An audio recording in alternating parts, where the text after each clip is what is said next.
My dad describes fishing as monotonous drudgery interspersed with moments of glory.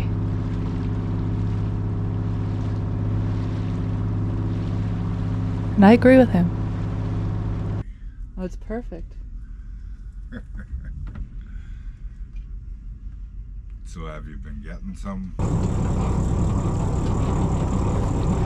Especially when describing the acts of catching, or trying to catch, or hoping to catch fish.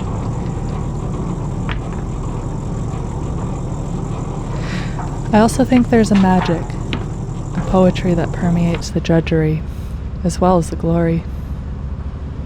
And this poetry, this magic, it fills the space in between. Oh.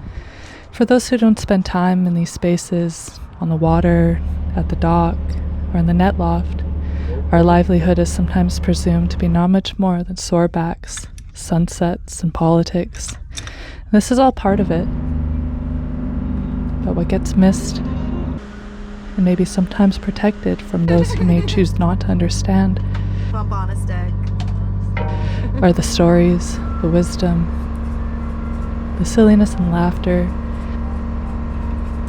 the grief, the belonging. To fish salmon, is to feel and carry much of what it means to be a person trying to figure it out over the course of a short season, or a set, or over a coffee at the galley table.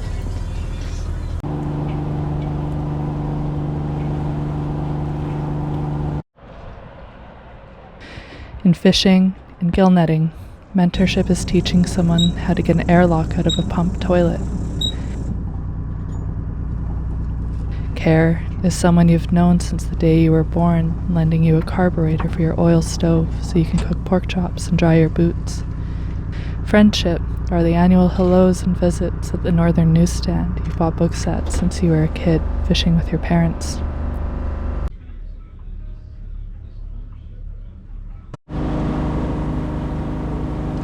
In gill netting, time is measured by how long cookies take to bake in the oil stove, the amount of smoke's bummed, waiting for the packer, how long the satellite radio's been set to Jimmy Buffett's Margaritaville, how often you need to add oil to your leaky old Detroit engine, and by children growing up. Time is measured by bucking the tide, watching the tide, waiting for the tide, and wondering if the tide will ever turn. Yes, fishing is a life of monotonous drudgery, interspersed with moments of glory. Spoken words, cracks save me.